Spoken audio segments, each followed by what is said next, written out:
Hey guys, this is Shruti Tripathi and welcome to the channel Spirit of Chemistry. So basically I have uploaded one video of June 2011 CSIR solved question in which I have discussed about 10 question of part B. Now in this video we will discuss about the questions of polymer. But before discussing about this topic, I want you to remember some important points related with the topic polymer. Alright? So let's begin. तो पहला point है हमारा कि number average molecular wait होता क्या है. इसे हम mn बार से डिनोट करते हैं जिसका फॉर्मूला होता है n1 m1 plus n2 m2 plus n3 m3 plus ni mi. All right, divide करेंगे इसे n1 plus n2 plus n3 plus ni. All right, ये पूरा जो फॉर्मूला है इसे बोलते हैं नंबर एवरेज मॉलिक्यूलर वेट.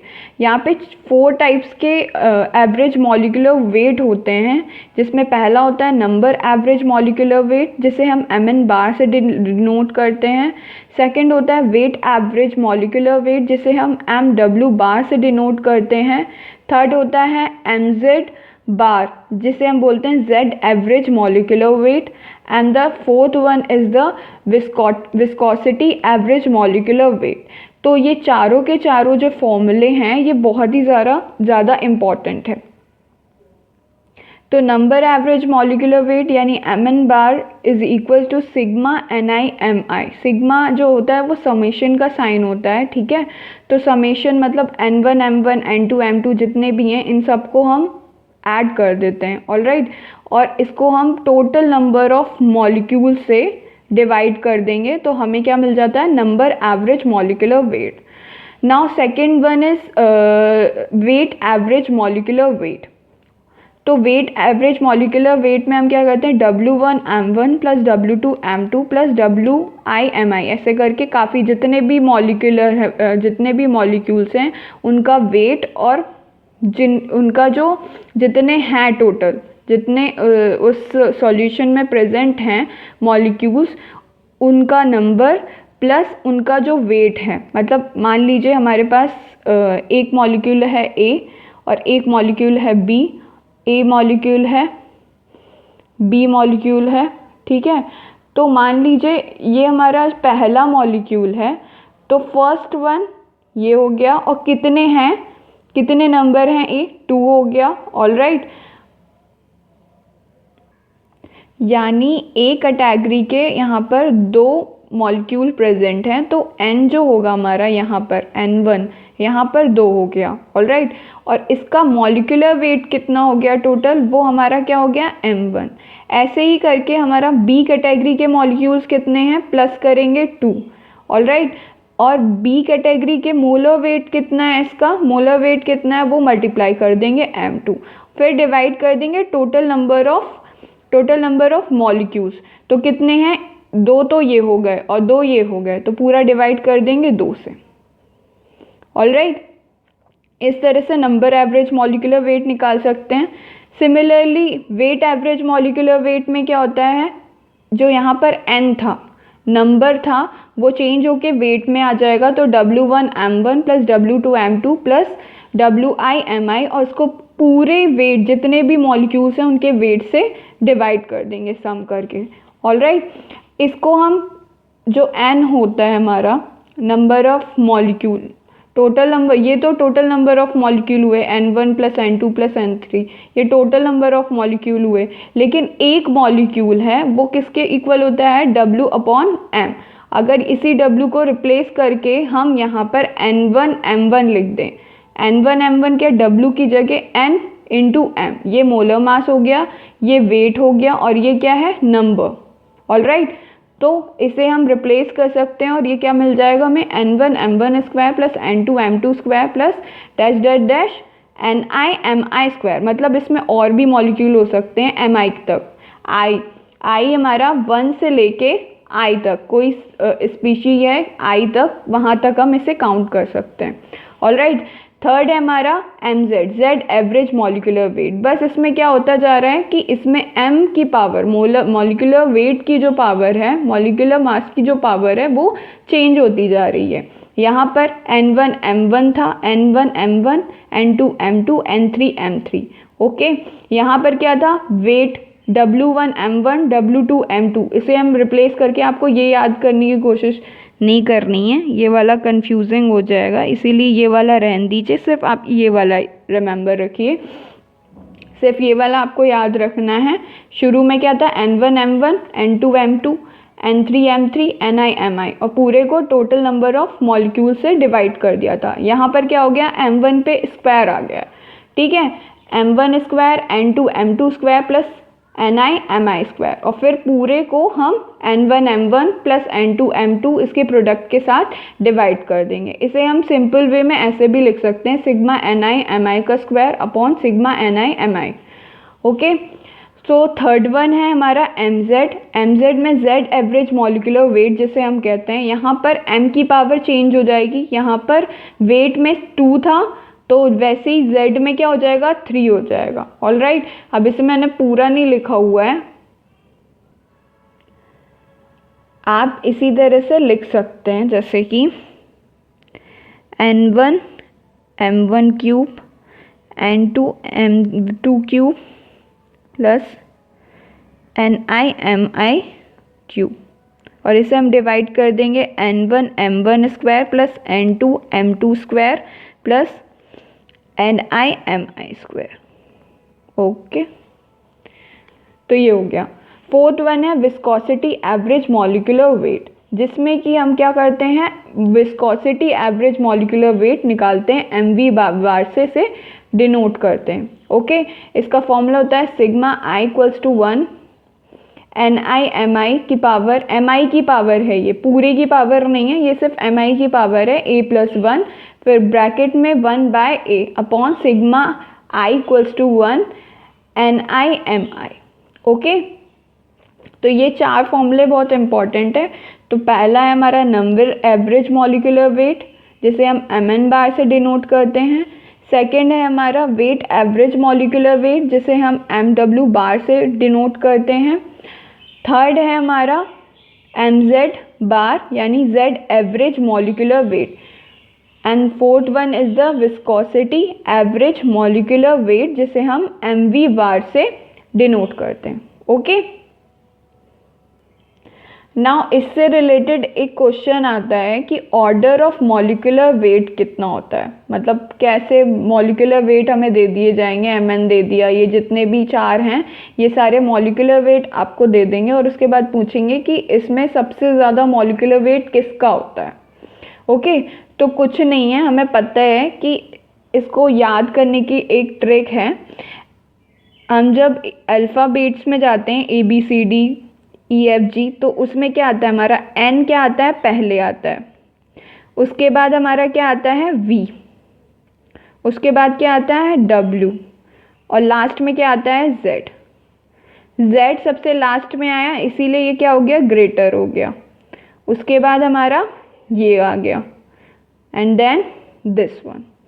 बस अब सब में क्या लगा लेना है, M, तो इसमें M लगा देंगे, Mn, इसमें Mv, इसमें mw, और इसमें mz।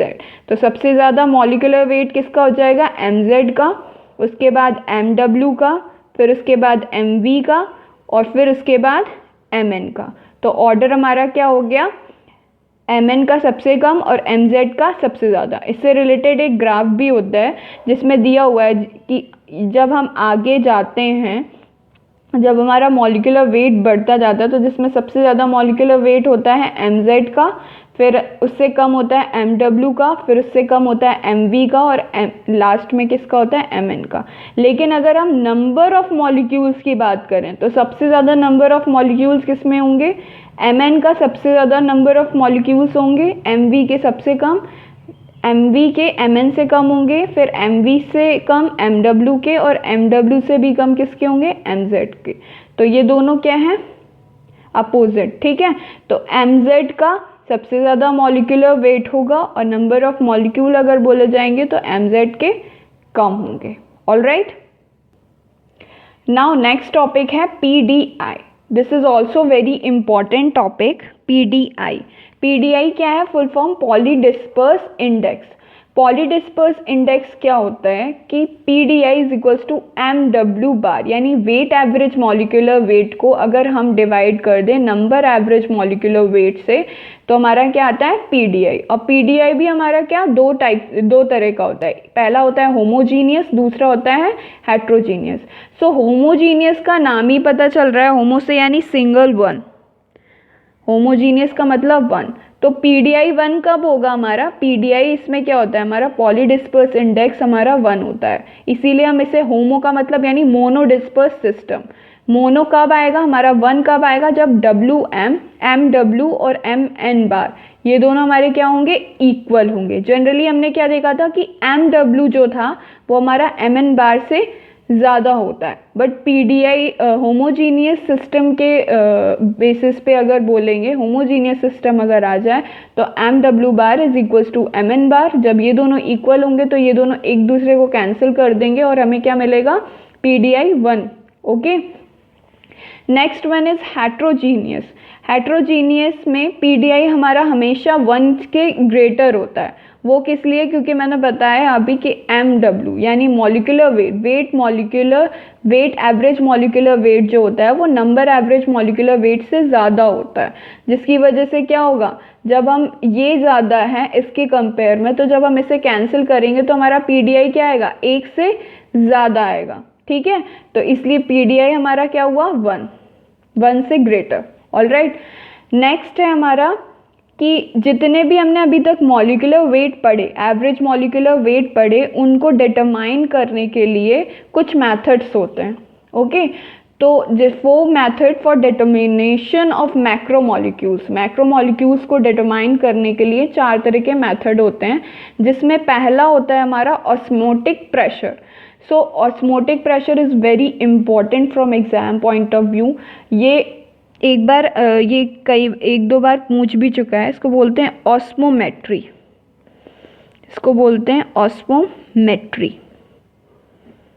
ओके। अब इसका काम क्या होता है? ये ऑस्मोमेट्री का काम होता है, ये डिटरमाइन करता है नंबर एवरेज मॉलिक्यूलर वेट को, यानी MN बार को डिटरमाइन करता है। नंबर एवरेज मॉलिक्यूलर वेट में मतलब जितने भी मॉलिक्यूल्स होंगे उनका नंबर एवरेज मॉलिक्यूलर वेट निकालता है ऑस्मोमेट्री। ओके, इसका एक बहुत इंपॉर्टेंट फॉर्मूला है π/c is equals to RT/m bracket में 1 प्लस BC/m प्लस। अब क्या होता है कि जब हम इसे मल्टीप्लाई करते हैं, इससे RT/m को जब 1 से मल्टीप्लाई करते हैं, इससे मल्टीप्लाई करते हैं या इससे करते हैं, तो ये जो आगे की जो वैल्यूज़ होती हैं वो बहुत छोटी हो जाती हैं, बहुत ही माइन्यूट हो जाती हैं, जिसकी वजह से हम क्या करते हैं? इसको नेग्लेक्ट कर देते हैं। नेग्लेक्ट करने की वजह से क्या होता है? हम लोग के पास ये बचता है। अब इससे पहले की जो कैलकुलेशन है वो हमें जानने की ज़रूरत नहीं है, सिर्फ मेन इंपॉर्टेंट चीज़ पढ़नी है, क्योंकि एग्ज़ाम में सिर्फ हमको क्वेश्चन सॉल्व करना है, पूरी थ्योरी पढ़ने की बिल्कुल ज़रूरत नहीं है इसमें। ठीक है, अब यहाँ पर ये जान लेते हैं कि C होता क्या है। C इज़ अ ग्राम पर लीटर कंसंट्रेशन है C ग्राम पर लीटर में। ऑलराइट, अब ग्राम पर लीटर क्या, जैसे कि हमने पढ़ा होगा, सबने पढ़ा होगा, PV इक्वल्स टू NRT होता है। जब हम V को नीचे लाते हैं तो क्या बन जाता है? N/V/RT। N क्या हो गया? ग्राम में हो गया, ठीक है, और V क्या हो गया? लीटर में हो गया। तो यही C कंसंट्रेशन है ग्राम पर लीटर में। नेक्स्ट है हमारा M जो है मोलर मास है हमारा। यहाँ पर मोलर मास हमारा किस में होता है? ग्राम पर मोल में। ठीक है, तो यहाँ पर यूनिट भी बहुत ज़्यादा ज़रूरी हो जाएगी, यूनिट आपको बिल्कुल ध्यान देना है। ओके, अब इसका ग्राफ एक बार देख लेते हैं। π/c का ग्राफ बनता है C कंसंट्रेशन के रेस्पेक्ट में, जिसमें कि ये C कंसंट्रेशन के रेस्पेक्ट में अगर ये बन रहा है तो ऑब्वियस सी बात है, जो हमारा y एक्सिस पे आएगा, y ये हो गया हमारा π/c। हमारा C क्या है हमारा यहाँ पर? x एक्सिस पे, तो इसे हम x बोलेंगे। ठीक है, BRT/m² हमारा क्या हो जाएगा? m, और RT/m हमारा क्या हो जाएगा? इंटरसेप्ट। ठीक है, ये फॉर्मूला सबने पढ़ा हुआ है नॉर्मल क्लास 10th और 12th में।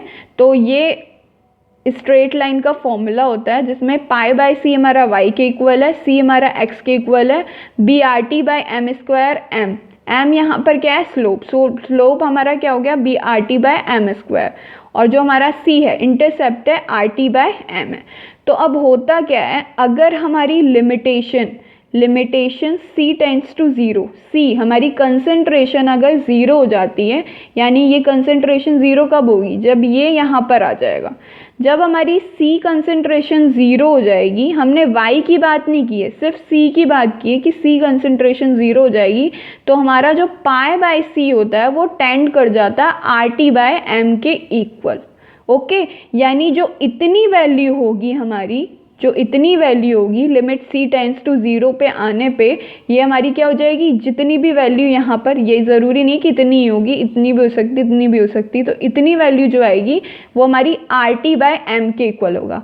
मान लो इसकी वैल्यू निकली mn, इसकी पूरी की वैल्यू निकली mn, अगर mn निकली और ये क्या हो गया आर टी बाय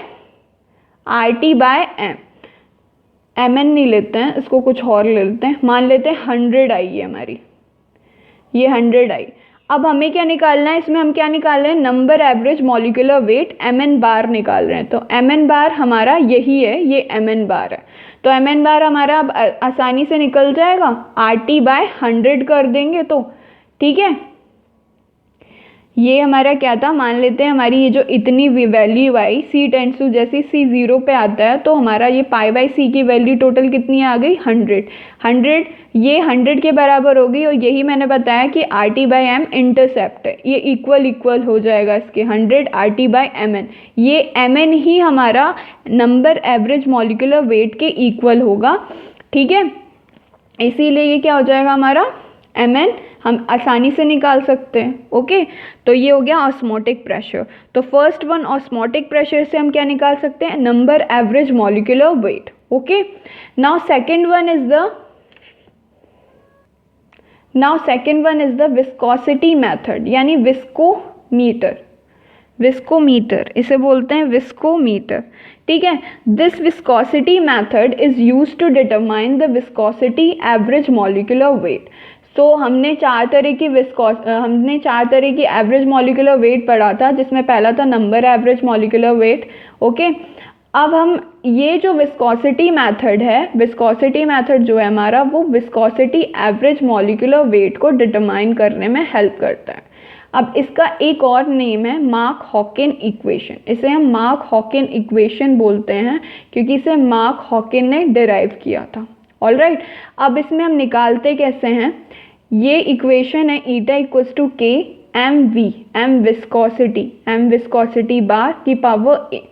अब ये के और ए जो होता है हमारा कांस्टेंट होता है, ईटा को हम बोलते हैं intrinsic viscosity, and the M V is the viscosity average molecular weight. Alright, अब देख लेते हैं के और ए का क्या काम होता है। के जो होता है हमारा डिपेंड करता है नेचर ऑफ सॉल्वेंट, जो हमें सॉल्वेंट लेंगे जो, और सेकंड होता है नेचर ऑफ पॉलीमर, उसमें हम किस तरह का पॉलीमर यूज़ कर रहे हैं, and the third one is the temperature.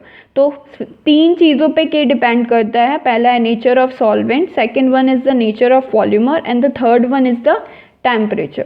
Alright, now uh, अब ए हमारा किस पे डिपेंड करता है, ए हमारा डिपेंड करता है nature of polymer, same as the के, nature of solvent, temperature, and the last one is the geometry and shape of the polymer. मतलब के और ए में सब सेम होता है, बस डिफरेंट क्या है, ए जो होता है वो ज्योमेट्री और शेप ऑफ पॉलीमर पे भी डिपेंड करता है। Alright, now you have to remember one thing that K and A have different value, K और A की different value होगी कब, जब different पॉलीमर लेंगे या different पॉलीसैकेराइड्स हम लेंगे, और A की वैल्यू जो है वो 0 और 1 के बीच में ही रह सकती है, 0 और 1 के बीच में रहेगी ए की वैल्यू। ओके, तो हमने क्या पढ़ा, विस्कोसिटी मेथड किस में यूज होता है हमारा, विस्कोसिटी मेथड हमारा विस्कोसिटी नाम से ही आप जान जाएंगे कि विस्कोसिटी आ गया तो मतलब विस्कोसिटी एवरेज मॉलिक्यूलर वेट में ही यूज होना है। ओके, और इसे हम एक और नाम से जानते हैं, मार्क हॉकिन इक्वेशन। ओके, अब इसके एक फॉर्मूले को देख लेते हैं हम। इसका जो फॉर्मूला है वो है ईटा रिड्यूस्ड ईटा स्पेसिफिक अपॉन सी। अब ईटा स्पेसिफिक क्या है हमारा, ईटा स्पेसिफिक जो होता है ईटा upon eta zero is -1, eta upon eta zero -1। Okay, यहाँ पर ईटा जो है हमारा वो पॉलीमर होगा और ईटा ज़ीरो सॉल्वेंट होगा। जनरली आपने देखा होगा P0 T0, तो ये सब क्या होते हैं, प्योर होते हैं, इसलिए इनको P0 स्टैंडर्ड होते हैं, इसलिए P0 T0। यहाँ पे ईटा ज़ीरो ले रहे हैं तो हम इसका मतलब क्या है, सॉल्वेंट जो हमारा है, सॉल्वेंट ऑब्वियसली बात है, सॉल्वेंट यानी प्योर चीज़ ले रहे हैं। ठीक है, अब ईटा रिड्यूस को हम ईटा स्पेसिफिक हम रिप्लेस कर देंगे इस फॉर्मूले से, तो हमें ये मिल जाएगा, यानी eta reduced is equals to eta upon eta zero -1 upon C. अब सेम चीज़, वही चीज़ जो हमने ऑस्मोमेट्री में की थी वही चीज़ इसमें भी करेंगे। इसमें ईटा रिड्यूस्ड हमारा वाई एक्सिस पे रहता है और कंसंट्रेशन के रेस्पेक्ट में हम ये ईटा विस्कोसिटी निकालते हैं। तो ईटा रिड्यूस जैसे ही कंसंट्रेशन हमारी ज़ीरो पहुंचेगी, यानी limit C tends to zero जैसे ही पहुंचेगा तो ईटा रिड्यूस की वैल्यू हमें मिल जाएगी इतनी। ईटा रिड्यूस की वैल्यू मिल गई और ईटा रिड्यूस्ड हमारा क्या है, ईटा रिड्यूस्ड ही हमारा क्या है, intrinsic viscosity. Eta reduced is equals to the intrinsic viscosity. Okay, तो हमें क्या मिल जाएगा, ईटा मिल गया तो हमारा क्या हो गया, मार्क हॉक्विन इक्वेशन में हम इसे पुट कर देंगे। तो इंट्रिंसिक विस्कोसिटी की वैल्यू पुट करेंगे, के की वैल्यू दी होगी और ए की वैल्यू भी हमें पता होगी। हमें क्या निकालना होगा, एम विस्कोसिटी, यानी viscosity average molecular weight. Alright, तो इसमें हम क्या करते हैं, ऑल ओवर इसमें विस्कोसिटी मेथड में सिंपल सी चीज़ है, विस्कोसिटी मेथड में हम विस्कोसिटी एवरेज मॉलिक्यूलर वेट को फाइंड आउट करते हैं। Alright, now next is the third one is the light scattering method. Light scattering method में हम क्या करते हैं, वेट एवरेज मॉलिक्यूलर वेट को डिटरमाइन करते हैं। बस ये याद रख लीजिएगा, लाइट का कोई वेट नहीं होता है, तो बस इसमें क्या करना है, वेट एवरेज मॉलिक्यूलर वेट निकालेंगे। विस्कोसिटी मेथड में विस्कोसिटी एवरेज मॉलिक्यूलर वेट निकालते हैं। ऑस्मोटिक में, ऑस्मोटिक याद होगा, ऑस्मोटिक प्रेशर के हिसाब से हम क्या निकालते हैं, हमारा number average molecular weight. Alright, now fourth one is the sedimentation method. तो सेडिमेंटेशन मेथड दो तरह के होते हैं, एक होता है सेडिमेंटेशन वेलोसिटी मेथड और एक होता है सेडिमेंटेशन इक्विलिब्रिया मेथड। सो सेडिमेंटेशन वेलोसिटी मेथड में क्या होता है, इसमें हम MW यानी वेट एवरेज मॉलिक्यूलर वेट को डिटरमाइन करते हैं, और जो सेडिमेंटेशन इक्विलिब्रिया मेथड होता है उसमें हम MZ बार यानी Z एवरेज मॉलिक्यूलर वेट को डिटरमाइन करते हैं। Alright, now the second thing is applied, ये sedimentation velocity method is only applied to uniform spherical particle of polymer. तो पॉलीमर के जो छोटे छोटे पार्टिकल भी कैसे होने चाहिए, यूनिफॉर्म स्फेरिकल होने चाहिए, मतलब यूनिफॉर्मली स्फेरिकल होने चाहिए, उन्हीं पार्टिकल का वेट एवरेज मॉलिक्यूलर वेट निकलेगा। Okay, now sedimentation equilibria method में क्या होता है, it is applied to dilute dispersion of a particle. जो हमारा डाइल्यूट का मतलब आप समझ ही रहे होंगे कि हल्का सा थिन, डेंसिटी कम हो, जिसमें डेंसिटी कम जिसमें रहेगी उसमें हमारे जो पार्टिकल होते हैं वो बहुत आसानी से फैल जाएंगे। तो apply to dilute dispersion of particle and heterogeneous system of particle. Heterogeneous system में मतलब यहाँ पे सॉल्वेंट में हमने कम से कम 2 से 3 तरह के पॉलीमर अगर हम यूज़ करते हैं, 1-2 मान लेते हैं, 2 पॉलीमर हैं, ये हम सॉल्वेंट में यूज़ कर रहे हैं, तो इसमें क्या हेट्रोजीनियस में क्या डिफरेंट फेस के हमने पॉलीमर यूज़ किए, तो हमारा क्या हो गया, apply to dilute dispersion of a particle and heterogeneous system of particle. All right. Now the main formula to remember is, first one is the RRMS, यानी root mean square radius. This formula is very important. ये कम से कम 2 बार exam में आ चुका है, तो बस आपको ये फॉर्मूला याद रखना है, √NL, जिसमें n जो होता है हमारा नंबर होता है, नंबर ऑफ मॉलिक्यूल्स कितने हैं, और L जो होता है हमारा वो बॉन्ड लेंथ को डिनोट करता है. Okay. Second one is the radius of gyration. Radius of gyration RG, जिसमें RRMS जो हमने अभी ये पढ़ा रूट मीन स्क्वायर रेडियस होता है, इसको हम √6 से डिवाइड कर देंगे तो हमारा क्या आ जाएगा RG, यानी radius of gyration. And the third one is the link average. ये भी बहुत ज़्यादा इंपॉर्टेंट क्वेश्चन है, ये भी कई बार पूछा हुआ है. ठीक है. के एवरेज, इसे के एवरेज से डिनोट करते हैं, is equals to 1/1 minus P. अब P क्या है? P is the probability of linkage, link करने की प्रोबेबिलिटी बताता है. All right. तो link average is equals to 1/1 minus P. ये बहुत ज़रूरी है, तो ये याद कर लीजिएगा. Now next one is the RMP. RMP is the most probable, तो radius of the most probable molecules. ठीक है. Is equals to the root में 2/3 √NL. So this is the most probable radius. Okay. Next the fifth one is the average radius. Average radius में R bar हम use करते हैं, average radius. So this is the is equals to the root में 8/3 pi √NL. Okay.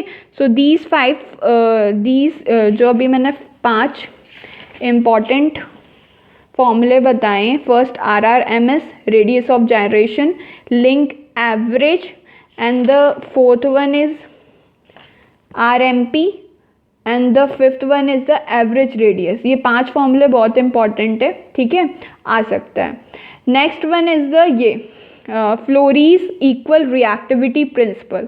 अभी आप ये formula सिर्फ याद कर लीजिए, उसके बाद नेक्स्ट वीडियो में मैं अपलोड करूँगी कि ये कैसे आया पूरा का पूरा. ओके. तो आप बस ये दोनों फॉर्मूले बस देख लीजिएगा. NX equals to N0 P की पावर x-1 1 माइनस P का होल स्क्वायर. इसे हम बोलते हैं NX को total number of x-mer unit. Okay.